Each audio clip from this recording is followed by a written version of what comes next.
L'attaque de l'aéroport international Diori Hamani, je l'ai dit le 29, a bénéficié de la collaboration des pays que j'ai cités et particulièrement des présidents de ces pays que j'ai cités.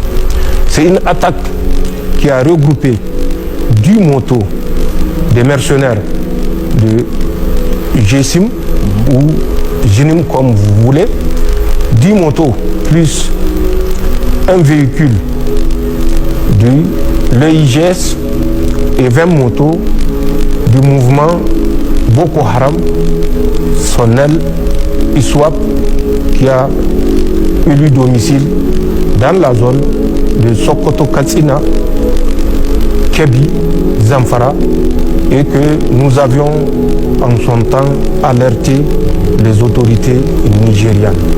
Ce sont ces groupes qui ont été recensés par les pays que j'avais cités, parce que si vous participez financièrement, pour nous, vous participez en connaissance.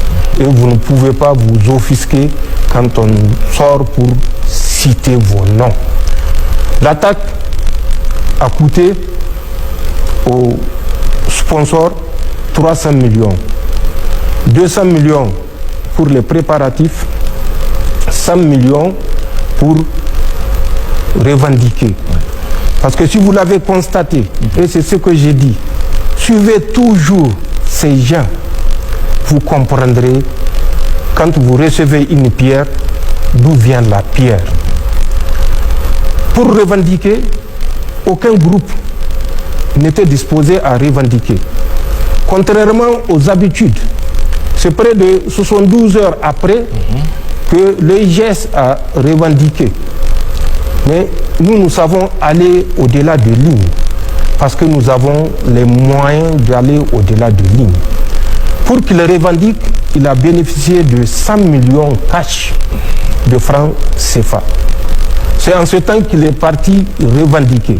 Et même cette revendication au forceps a été motivée par mon intervention le 29 janvier 2026 à la base aérienne 101.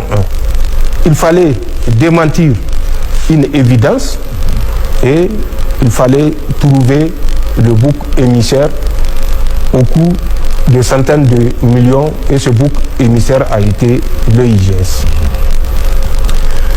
Je maintiens, je persiste, et les Nigériens doivent s'en convaincre. Chaque fois que nous sortons pour dire quelque chose, nous ne le faisons pas sur un coup de tête. Nous ne le faisons pas par haine, même si la haine est la conséquence de notre sortie pour dire, pour dénoncer. Nous le disons parce que nous avons des éléments qui prouvent que ce que nous disons est vérifiable.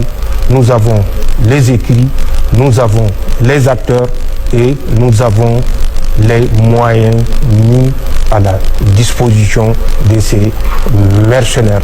Ils ne méritent pas une autre qualification que celle des mercenaires, et leurs sponsors ne méritent pas une autre qualification que des sponsors du terrorisme. Et c'est cette attaque qui a été conduite dans la nuit du 28 au 29 janvier 2026 à la base aérienne 101, ensuite à l'aéroport international Diori Hamani, où ils ont mitraillé également des avions qu'ils avaient trouvés sur le tarmac.